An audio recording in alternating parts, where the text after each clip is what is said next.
The victim in the now closed case against Katie Speert, documented on the Carroll County Observer website and the Maryland Muckraker website, reached out to both entities looking to talk to us and tell her side of the story. The victim has asked to remain anonymous to the public at this time, so her video feed has been blurred out and her voice altered for the publication of this interview. We've also removed any identifiable statements about the victim in the interview while attempting to share her side of the story. Here are excerpts from the interview with Carroll County Observer and the Maryland Muckraker. Well, then I'll turn this over to you, and you can kind of fill us in on either add on to what we already know or tell us things that we may not know. Okay. So when I first got involved with Together We Own It, I was 16, and we were receiving food from her food pantry, my family and I. And then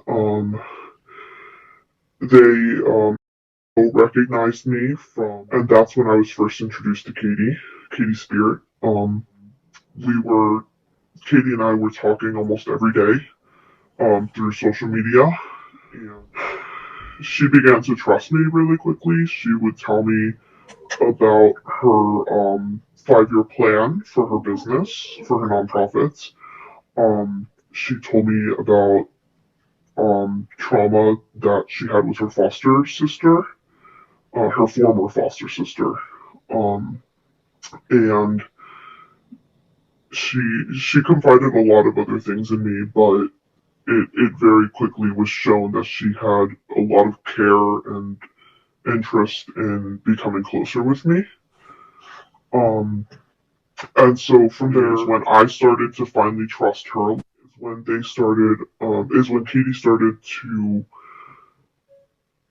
allow, is when I started to allow myself to open up to Katie. And I shared a little bit about my own trauma and stuff that I felt was being overlooked. And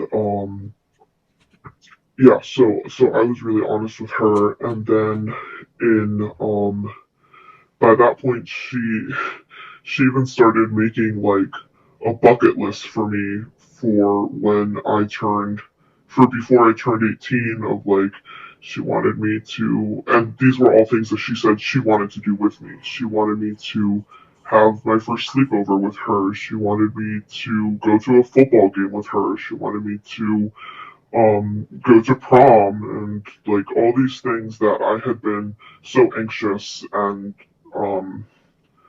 well, really, my anxiety just wasn't letting me do these things, or for different reasons. Um, and she wanted to be a part of that journey, and I felt really loved by her because of that. Um, I I had a suicide attempt, and Katie was the one who took me to the hospital. Um, she was my emergency contact. She My parents did not know about it until later that day.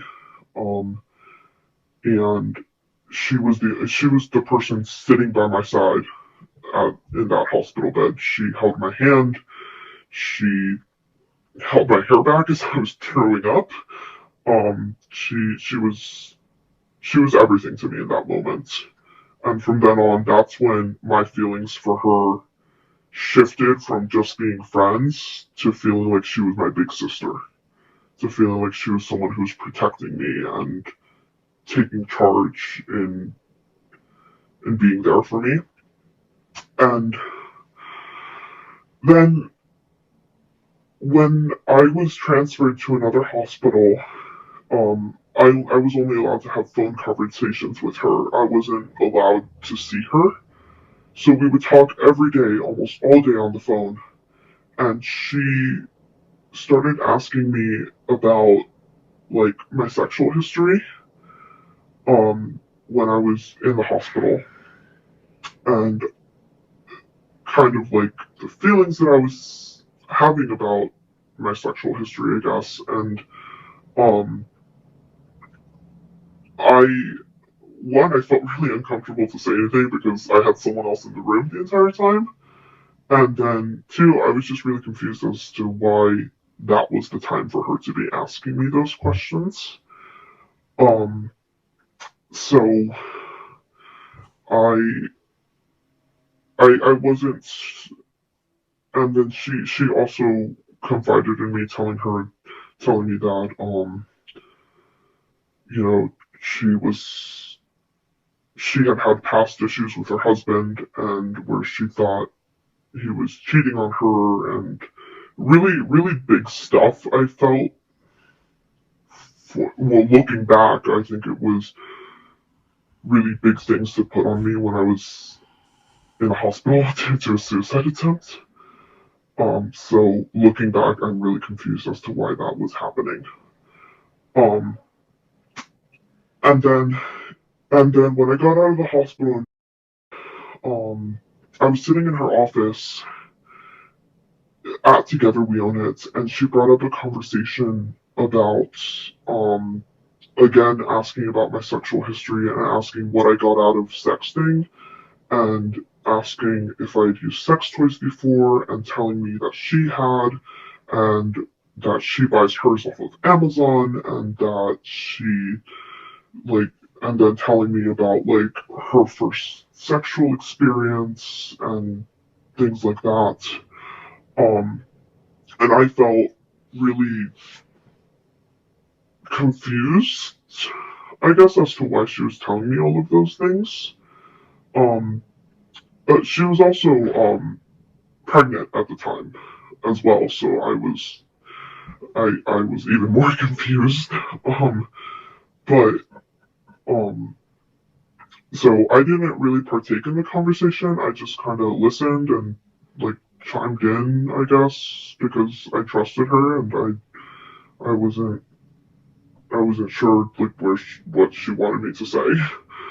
Um and then we were hanging out one day. We were driving in her car, and she started telling me that, like, about an experience that she had with her roommates. It wasn't necessarily sexual in nature, but it was kind of like exploratory, I guess. And she was telling me about that. And then um I didn't really have much to say. I was just like, oh, okay, like, okay.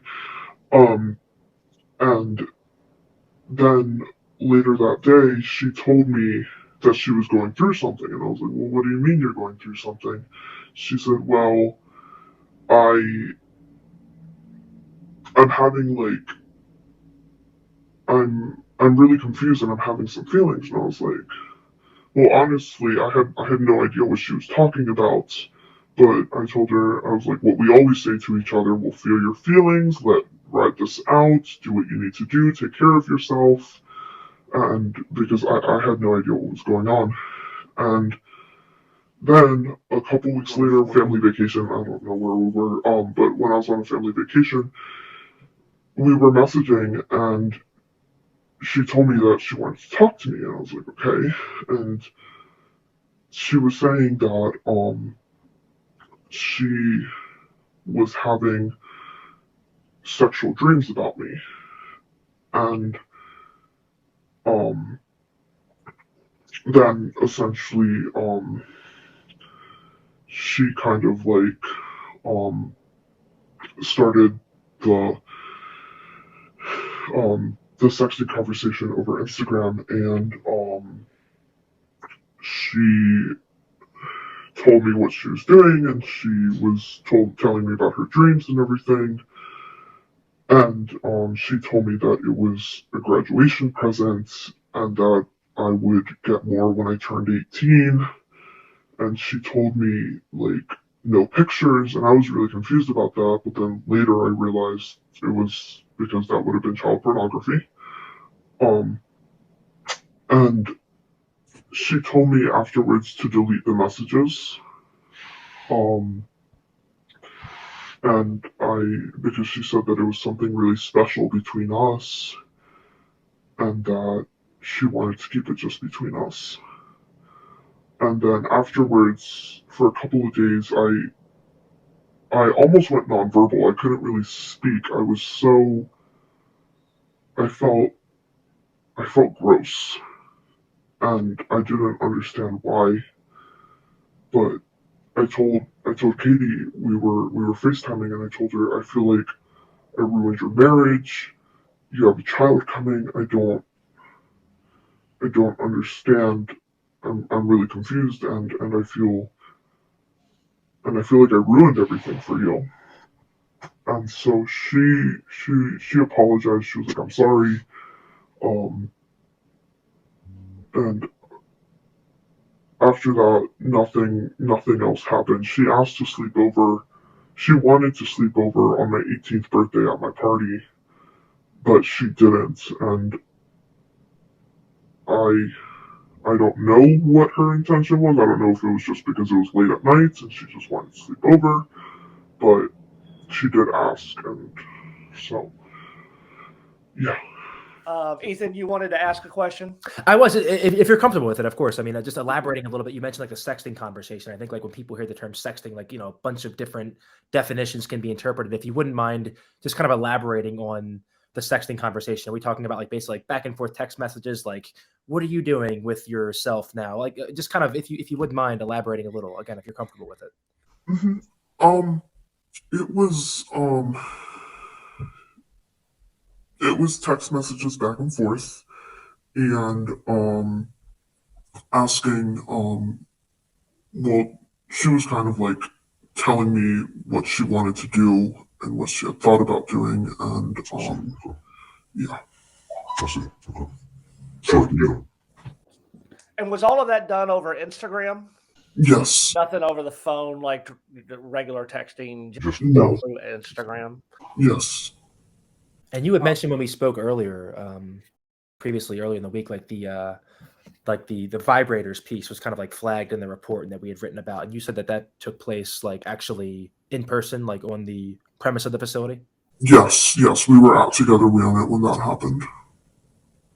You in reading through the Public Information Act report from the sheriff's office, you had noted that you were unable to have a safe place in the workplace with her. Can you talk about, just kind of what that was like at that point? Yeah, I felt like because of COVID, I wasn't going to school. I wasn't physically going to school, and I felt like I had lost connection with my teachers. I felt like I had lost connection with, people who I thought were friends and considered friends, and together we own it. I felt like I had gotten back a safe place where I could talk about what was going on at home or the trauma that I had experienced in the past, and I knew I could do that with any of the adults there, but especially with Katie. I have one last thing. Can you talk about the discussion you had with ASA Seth Geiler when he told you that the case would not be going further for prosecution? He told me that they had checked under 9 different laws and that none of them fit for the case. And he said that they were doing everything they could to try to find something. But because there was no physical touch, because she wasn't a parent or technically a caregiver, and because I was over the age of 16, there was nothing they could do. And he told me,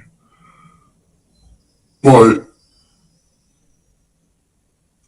I want you to know that we all think that this is absolutely disgusting. And he kept using that word. He kept saying, like, this is disgusting. And the Rape Crisis Intervention Services, I had a victim advocate from them. Yeah, and she told me during that meeting, she said, I want you to know that our CIS will no longer have any interaction with Together We Own It, and we will not be sending any referrals their way whatsoever. Are you considering any actions going forward? I am. Okay. I know at one point in the police report, it was noted trying to retrieve those messages, but I don't think it was followed up on. Has any further gone down that road as far as retrieving those messages? I haven't done anything to try to retrieve those messages. They told me that they were gonna file the I guess petition. But I don't know if they ever did. Okay. Ethan, you got anything else? No, again, thank you so much. Yeah, I really appreciate you being willing to talk to us. We want to get the story out there. We want to get it right. Yeah. Conversation with you helps that go a long way. Yeah, I really want to share.